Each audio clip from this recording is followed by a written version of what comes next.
proceed. Let me do one other statement.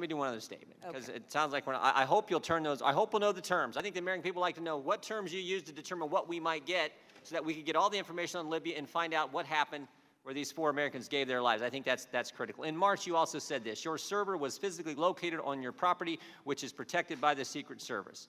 Now, I'm having a hard time figuring this out because this story's been all over the place, but there was one server on your property in New York and a second server hosted by a Colorado company and housed in New Jersey. Is that right? There were 2 servers?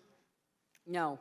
There was a server that one? was already being used by my husband's team, an existing system in our home that I used, and then later, again, my husband's office decided that they wanted to change their arrangements, and that's when they contracted with the company in Colorado.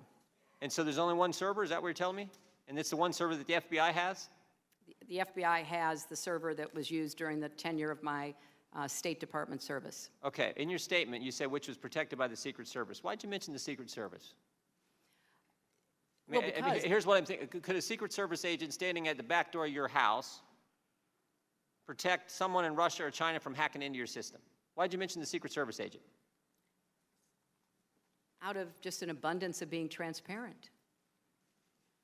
Transparent. What's the relevance to protecting from classified information?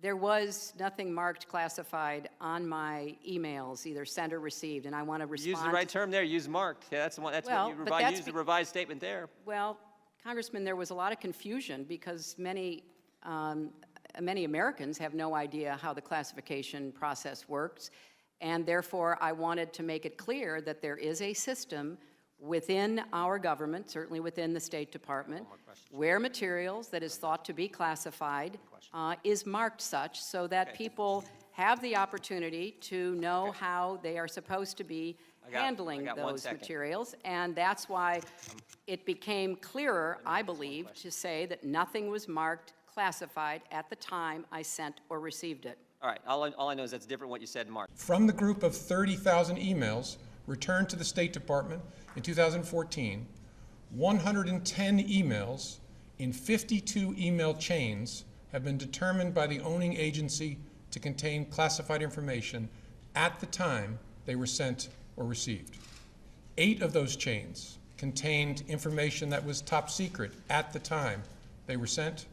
36 of those chains contained secret information at the time, and 8 contained confidential information at the time. That's the lowest level of classification. Separate from those, about 2,000 additional emails were up-classified to make them confidential. Those emails had not been classified at the time that they were sent or received. Did Hillary Clinton lie under oath? Not to the FBI, not in a case we're working. Did you review the documents where Congressman Jim Jordan asked her specifically, and she said, quote, "There was nothing marked classified on my emails, either sent or received," end quote? I don't remember reviewing that particular testimony. I'm aware of that being said, though.